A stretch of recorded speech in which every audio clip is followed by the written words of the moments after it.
तर मुंबई महापालिकेने 6 महिन्यांपूर्वी नव्याने निवडून आलेल्या महापौर आणि उपमहापौर तसंच विविध समिती अध्यक्षांसाठी तब्बल 2,16,00,000 रुपये खर्च करत 13 नवीन कार खरेदी केलेल्या होत्या। महापौरांसाठी 30 लाखांची इनोवा तर उपमहापौर आणि समिती अध्यक्षांसाठी प्रत्येकी 18 लाखांच्या स्कॉर्पिओ कार खरेदी केल्या होत्या। मात्र आता सभागृह नेते, उपमहापौर, समिती अध्यक्ष आणि विरोधी पक्षनेता यांना स्कॉर्पिओ कार नकोशा झालेल्या आहेत। सध्याच्या स्कॉर्पिओ गाड्या नवीन असून त्यांच्याबाबत कोणतीही तांत्रिक तक्रार नाहीये।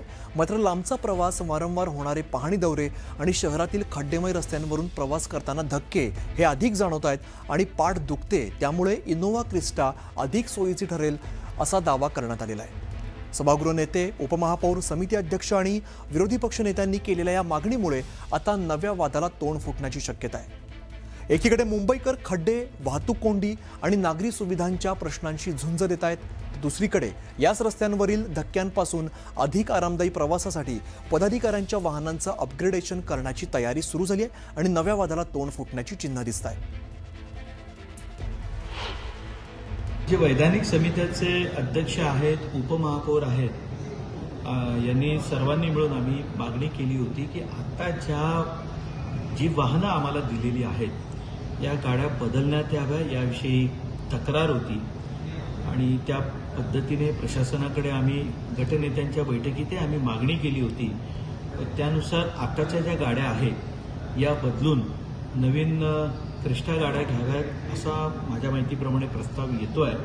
आम्ही मागणी केली होती की आमच्या गाड्या बदला आणि प्रशासनाने ते मान्य केलं होतं की होय, याबाबत आम्हालाही तक्रारी प्राप्त झालेल्या आहेत। त्या अनुषंगाने आता नवीन गाड्या येतील अशी आमची माहिती आहे। जर या देशाचे पंतप्रधान हे आपल्या ताफ्यामध्ये 10-10, 15-15 BMW आणि मर्सिडीज घेऊन फिरत असतील कारण नसताना, तर त्यांचा जी लागण आहे रोगाची ती त्यांच्या खालच्या कार्यकर्त्यांना लागणारच। काय गाड्यांचे ताफे चालले आहेत बघा ना, मुख्यमंत्र्यांचा ताफा बघा, डेप्युटी सीएमचा ताफा, BMW आणि मर्सिडीज शिवाय त्यांच्या गाड्यांचे कुठे ताफेच नाही आहे। सिक्युरिटीला मर्सिडीज गाड्या पहा तुम्ही। त्याच्यामुळे महानगरपालिकेत त्यांच्या नगरसेवकांना किंवा त्यांचे जे कोण पदाधिकारी आहेत त्यांनी गाड्या बदलत राहिले, झालं काय आता पैसा लुटीचाच पैसा आहे। पण गाड्या घेण्यासाठी तुम्ही सरकारी तिजोरीला हात घालता, लक्षात घ्या, जनतेच्या तिजोरीला हात घालता। व्यक्तिगत तुमची संपत्ती वेगळी आणि जनतेची संपत्ती वेगळी आहे। स्कॉर्पिओ गाडी आता आम्हाला बरोबर नाही, आमची पाठ दुखते, आमचं काय जे काय आहे ते, आणि आम्ही दौऱ्यावर जातो। मुळात दौरा कुठला, मुंबईच्याच मध्ये आपल्याला फिरायचं आहे। एखाद्या वेळेला मुंबईच्या बाहेर न्यायची असेल एखाद्या वेळेला तर आयुक्तांची परवानगी लागते। या गाड्यांची आत्ता 5 महिने झाले आहेत, 5 वर्षासाठी गाड्या घेतल्या आहेत आणि तुम्ही आत्ता ह्या तक्रारी करून जर आयुक्तांनी असं काय केलं तर आम्ही जे 4 वर्षासाठी तुमच्याकडे मागतोय श्वेतपत्रिका ती आम्हाला द्याच।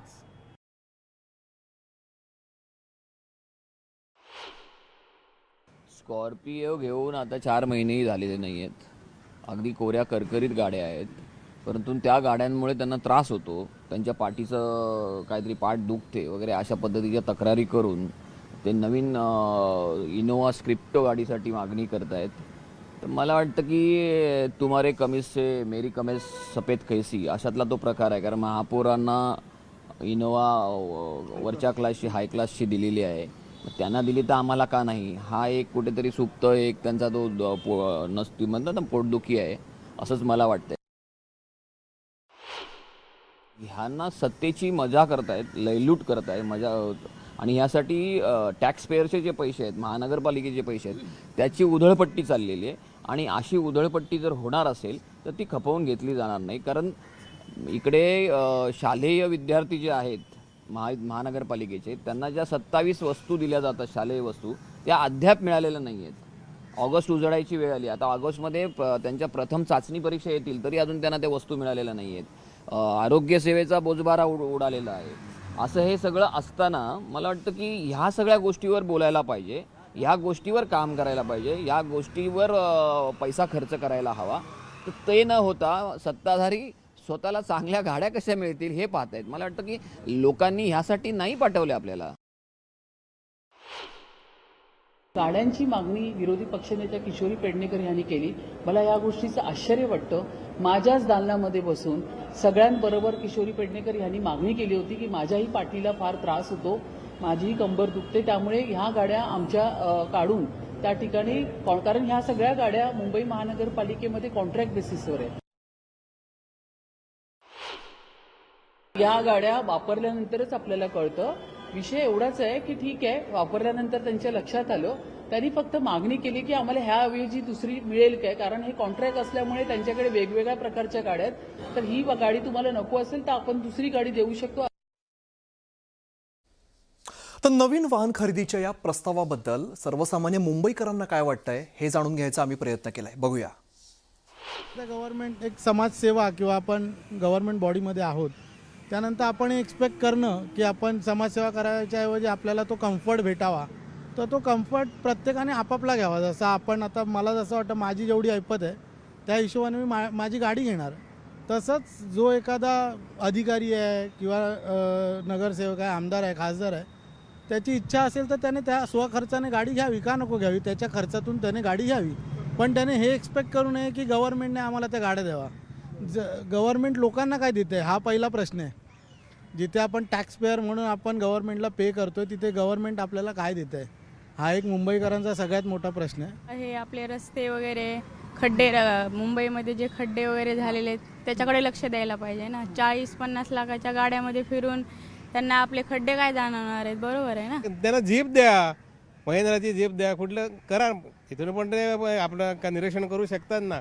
लक्झरी गाड्या का पाहिजे, म्हणून तर सामान्य लोकांना राजकारणाविषयी का संताप आहे ह्याच्यामुळे. सामान्य माणसांना जो त्रास होतो, टू व्हीलरने फिरणारा माणूस आहे, तुम्ही टू व्हीलर घ्या ना, नवीन चांगल्या बाईक घ्या तुम्ही, तुम्हाला इको फ्रेंडली पाहिजे, इलेक्ट्रिक बाईक घ्या आणि फिरा ना. त्यांची पण किंमत लाखाच्या वरच आहे ना बाईकची किंमत.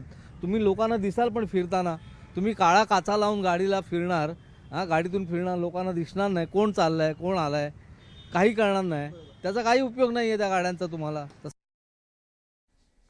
तर मुंबई महापालिकेमध्ये नव्या कारनाम्यावरून आता रणकंदन माजलेला आहे. पालिकेच्या पदाधिकाऱ्यांना स्कॉर्पिओ नव्हे तर आता इनोव्हा कार हव्यात. आणि हा वाद ताजा असतानाच आता मुंबईच्या महापौर रितू तावडेंनी माजी महापौर किशोरी पेडणेकरांवरती घणाघाती आरोप केलेत. किशोरी पेडणेकरांनी फक्त नवीन वाहनच नव्हे तर बंगल्याची देखील मागणी केली आहे असं रितू तावडे म्हणाल्या.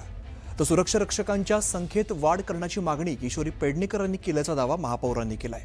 त्यानंतर किशोरी मला आश्चर्य वाटतं, किशोरी पेडणेकर यांना बंगला चालतो पण यांना गाडी चालत नाही. बंगल्याची मागणी तर यांनी एवढी मोठी केली, मी तर त्याची पत्रकार परिषद घेऊन ती बोलून सुद्धा दाखवलं नाही. पण आता ठीक आहे, हरकत नाही. तर किशोरी पेडणेकरांनी मला सांगावं की मुंबई महानगरपालिकेच्या इतिहासामध्ये विरोधी पक्षनेत्याला आतापर्यंत बंगला मिळाला का, आणि तुम्हाला एवढा का हव्यास आहे बंगल्याचा. किशोरी पेडणेकर आता खोटं बोलायचं पण रेटून बोलायचं ही आपल्या मराठीतली एक म्हण आहे, आणि अगदी त्या म्हणीप्रमाणे त्या चालतात आहे. आता कसं आहे ना, ते आता विरोधी बाकांवरती जाऊन बसलेले आहेत. 25 वर्षाचा कारभार मुंबईकरांनी बघितलेला आहे, आणि त्यांचा हा कारभार अशा पद्धतीनेच चालू होता, म्हणून मुंबईकरांनी ह्या लोकांना विरोधी बाकावरती बसवलेलं आहे. तर विरोधी बाकावरती बसून फक्त विरोध करायचा. भारतीय जनता पार्टी आणि शिवसेनेचे नगरसेवक या ठिकाणी कंटिन्यू काम करतात आहे. नॉनस्टॉप मिटिंग आता माझ्या दालनामध्ये सगळ्या मुंबईकरांसाठी चालू आहे. परंतु त्याच वेळी या तिकडे बसून मला गाडी मिळाली नाही, मला बंगला मिळाला नाही, मला मेटल डिटेक्टर मिळालं नाही, एवढंच काय तर मला सुरक्षा रक्षक पण प्रोव्हाइड करा, याचं सुद्धा त्यांनी पत्र दिलेलं आहे. महापौरांना सुरक्षा रक्षक वाढवले, माझे पण सुरक्षा रक्षक वाढवा, म्हणजे किती हव्यास असावा हे किशोरी ताईंच्या स्वभावातून कळतंय. जर उपमहापौरांना बंगला मिळत असेल तर मग विरोधी पक्षनेत्याला का मिळू नये असा सवाल किशोरी पेडणेकर यांनी केलाय.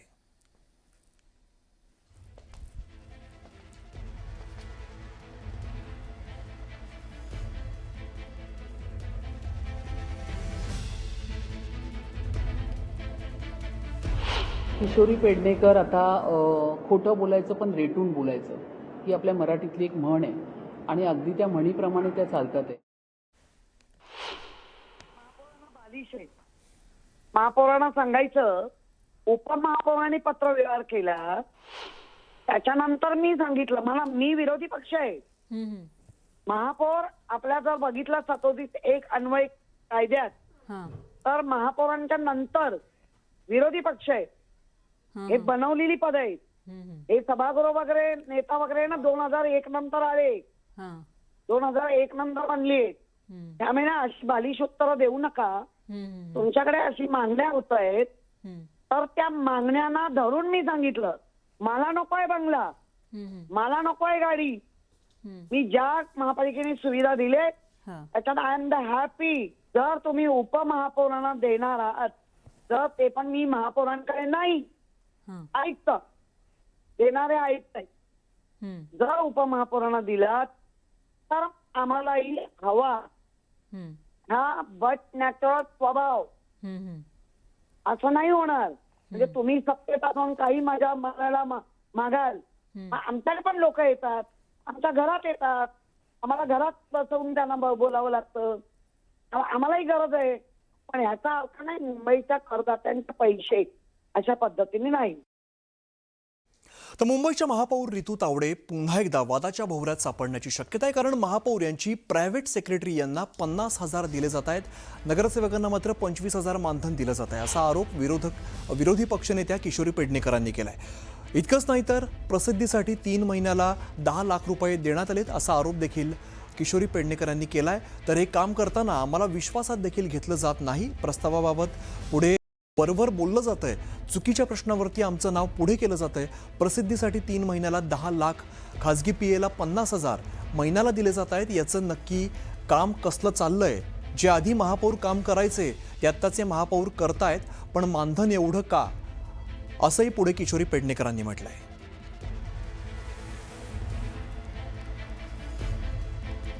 मात्र महापालिकेच्या खात्यातून हा पगार दिला जातोय असं तुमचं म्हणणं आहे का? तसं नाही, तसा प्रस्ताव आलेला आहे. स्टँडिंगने अजून थांबून ठेवलाय. तो पास झाला तो होणार. आणि त्यांनी सांगितलंय पूर्व म्हणजे मागचं जो आम्ही जॉईन केलंय त्या पूर्वलक्षित त्यांना पैसे का. तुमच्या खाजगी सचिव असे काय काम करतात, तुमची पाठराखण करतात, म्हणून मुंबईच्या लोकांचे पैसे द्यायचे. लोकांचे तुमच्याकडनं द्या. 25,000 नगरसेवकांना मानधन आहे, आणि महापौरांच्या ज्या कोण ताई आहेत त्यांना 50,000. काय बाबा, चंगळ मुंबईकरांच्या पैशावर. मुंबई महानगरपालिकेमध्ये सल्लागारांना पण आपण आउटसोर्सच्या माध्यमातून त्यांना त्या ठिकाणी आपण फीस देत असतो. तर नगरसेवक महापौर असेपर्यंत त्यांना जो हा निधी संकेतांक याची माहिती घेतल्यावरती मला कळालं हा वापरला गेला नाही. तर हा आपण वापरू शकतो काय अगदी ऑफिशियलरित्या. त्याच्यावरती 50,000 दिलेले आहे. त्या 50,000 किती पगार, त्या मानधन, पगार नाही म्हणता येणार, मानधन म्हणून सीए सचिवाला देता येईल. तो अधिकार आयुक्तांचा आहे आणि अधिकार त्या पद्धतीने आयुक्त ठरवतील.